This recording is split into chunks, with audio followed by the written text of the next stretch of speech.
Hello guys, welcome back to my another video. আজকে আমি চলে এসেছি একটা নতুন ভিডিও নিয়ে। আজকে সকাল সকাল আমি এবং পরিবার মানে আমি, বোন, বাবা এবং মা মিলে চারজনে বেরিয়ে পড়েছিলাম। আজকে যাচ্ছি একটা জায়গায়, সেটা তোমরা গেলেই বুঝতে পারবে। তো যথারীতি আমরা বেলঘরিয়া এক্সপ্রেসওয়ে ধরে এগিয়ে গেলাম। আমরা একটা টোটো বুক করে নিয়েছিলাম, আগে থেকেই বলা ছিল, তাই সকাল সকাল টোটোটা আমাদের বাড়ির সামনে চলে এসেছিলো। মেন রোড থেকে যাওয়ার অ্যাকচুয়ালি পারমিশন নেই, তাই পুরোটা রাস্তা আমরা এই এক্সপ্রেসওয়ে ধরে যেতে পারিনি। কিছুটা অবধি গিয়ে তারপর আমরা একটা ইউটার্ন নিয়ে একটা রাস্তা, মানে গলির ভিতর থেকে যেরকম রাস্তা হয় সেখান থেকে আমরা গিয়েছিলাম আমাদের আজকে গন্তব্যস্থল। সকালবেলার এরকম সূর্যোদয় বেশ ভালোই লাগে, আরও সকালবেলা বেরোলে হয়তো আরও সুন্দরভাবে দেখা যায়। তো যথারীতি আমরা আমাদের কিন্তু যেখানে আজকে যাওয়ার সেখানে পৌঁছে যাব কিছু সময়ের মধ্যে। দেখতেই পারবে আমরা কোথায় আজকে যাচ্ছি। এখানে মায়ের দেখা পেয়ে গেলাম, জয় বড় মার জয়। নমস্কার করে আমরা উঠে পড়লাম গাড়িতে। আবার খানিকটা গাড়িটা চললো। কিছুক্ষণ গাড়ি চলার পর আমরা কিন্তু আজকে পৌঁছে গেছিলাম। তো ফাইনালি আমরা টোটো থেকে নেমে পড়েছি। এবার আমরা হাঁটছি এখন। এখান থেকে টোটো যাবে না, মানে এই ক্যাম্পাস থেকে, মানে বিএসএফ ক্যাম্প, এটা এর ভিতর থেকে একটা ঘাট রয়েছে, এখান থেকে আর ভিতরে যাওয়া যাবে না। ওই জন্য আমরা এখানে নেমে গেলাম। নেমে একটু হেঁটে তারপরে ঘাট অবধি চলে যাব। সামনে একটা ঘাট ছিল, আলমবাজারের ঘাট, ওটা খুবই ভিড়, মানে ওখানে আর স্নান করার মতন আর জায়গা নেই, একটু ওটাও প্রচণ্ড ভিড়। তো ওই জন্য আমরা এই ঘাটটাতে চলে আসলাম। এটা তুলনামূলক ফাঁকা থাকে সে কারণে। ঘাটের কাছে এখানে অনেকটাই ফাঁকা, অন্যান্য ঘাটের তুলনায় থাকে। তো এরকম পরিবেশে স্নান করে তবুও ঠিক আছে, আর ওই ভিড়ে একদমই মানে অবস্থা খারাপ হয়ে যাওয়ার কথা।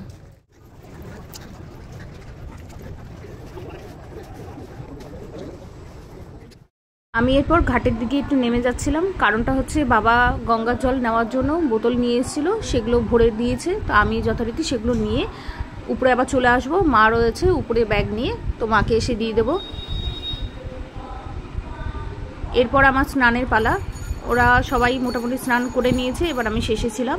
তো আমি স্নানটা করে নিলাম। সুন্দর একটা সকাল, সুন্দর সকালে আজকে সুন্দরভাবে এরকমভাবে গঙ্গা স্নান, মা গঙ্গাকে পুজো দিলাম, স্নান করলাম। মনটা বেশ খুশি হয়ে গেল, কারণ এরকম কখনো আমি করিনি, এর আগে তো করিনি কোনো দিন। তাই এই অনুভূতিটা অন্যরকম, সেটা বলে বোঝানো যাবে না। তো তোমরা যদি এরকম কখনো সুযোগ হয় অবশ্যই যেও, আশা করি ভালো লাগবে। আমরাও গিয়েছিলাম আজকে, এই প্রথমবার জীবনে। তো আশা করি আগামী জীবনে আরও সময় যখন এগিয়ে আসবে তখন হয়তো আরও এরকম সুযোগ পাবো, তখনও যাওয়ার চেষ্টা করব। এরপর ভেজা জামাকাপড় যেগুলো ছিল সেগুলোকে সমস্ত প্যাক করে নিয়ে নতুন কাঁচা জামাকাপড় পরে নিলাম এবং ঘাটের উপরে উঠে এসে একটুখানি সময় অপেক্ষা করে তারপর আমরা বেরিয়ে পড়লাম। খুব সুন্দর লাগলো আজকের এই সকালবেলায় গঙ্গা স্নান।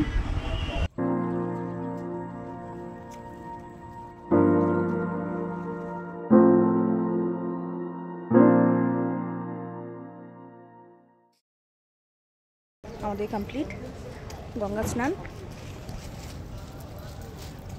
এরপর আমরা যাব, গিয়ে উঠে পড়বো। আমাদের টোটো তো বাইরের দিকে রয়েছে দাঁড়ানো, ওই মেন গেটটাতে। তো ওখান থেকে আমরা টোটোতে উঠে পড়বো, পরে তারপর আমরা বাড়ির দিকে রওনা দেবো। এটা আমার প্রথম গঙ্গা স্নান মহালয়ায়। এর আগে কখনো আমি মানে কোনো দিন আমি করিনি।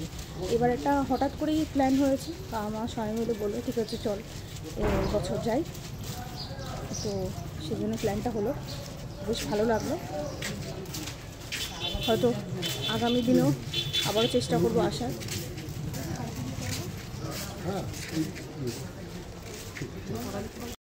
টোটোতে উঠে পড়ে আমরা এরপর বাড়ির দিকে রওনা দিচ্ছি। আজকে বাবার কাছ থেকে শুনে নেব এই অনুষ্ঠান বা আজকের দিনের মাহাত্ম্য, বা কী কারণে আজকের দিনটা পালন করা হয়। তোমার গঙ্গা স্নান করে কেমন লাগছে?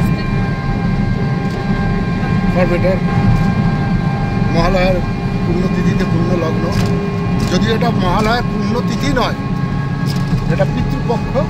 এই পিতৃপক্ষের জন্য এটা জাস্ট একটা দুঃখেরই বিষয়। এখানে কোনো আনন্দের, কোনো উৎসবের কোনো জায়গা নেই। আমরা যদি দেহতত্ত্ব পুরাণ ঘাঁটি, তাহলে আমরা দেখতে পাবো বহু মানুষ এই ভুলটা করে বেড়াচ্ছে। পৃথিবীর যেন আনন্দের বিষয় তা নয়, এটা পিতৃ পিতৃপক্ষের একটা ব্যাপার এর সাথে জড়িত আছে, একটা ছোট্ট কাহিনী, সেটা এই মুহূর্তে আমি একটু বলতে চাইছি। ভগবান কথা এমনি শোনা যাবে না, কৃষ্ণ যখন কর্ণের দেহ নিয়ে চলে গেলেন, আত্মা যখন বেরিয়ে গেল, তখন এই যে আজকের যে ভোর সে আগের দিনে রাতে কর্ণ বেরিয়ে গেছিল তার দেহ ছেড়ে গোলকে।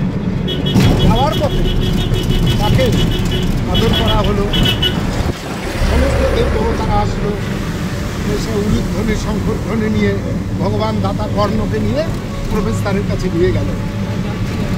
ইন্দ্রলোকে গিয়ে ওনাকে এত সম্ভাষণ করলেন মহারাজ কর্ণ, দাতা কর্ণ।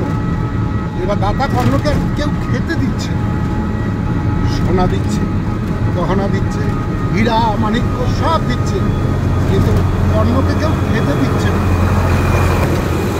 যে আমি, আমার দেহ জ্বলছে, আমি ক্ষুধার্ত, আমাকে খেতে দাও, আমি এই সোনা হিরে জহরত মণিমাণিক্য জায়গা জমি এই সিংহাসন নিয়ে আমি কি করব?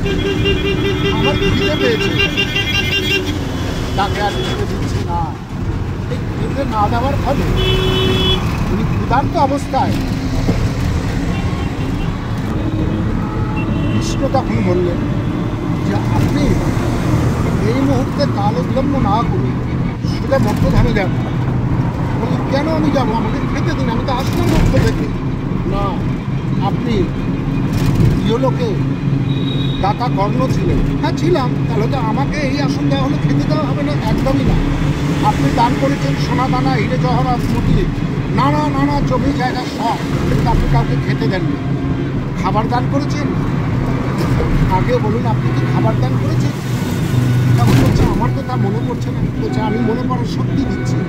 যখন মনে করার শক্তি দিল, তখন দেখছে সারা জীবনে খেতে দেয়নি, কিন্তু বহু কিছু দিয়ে দিয়েছে দান দান, কিন্তু নিজে খেতে দেয়নি হাতে ধরে।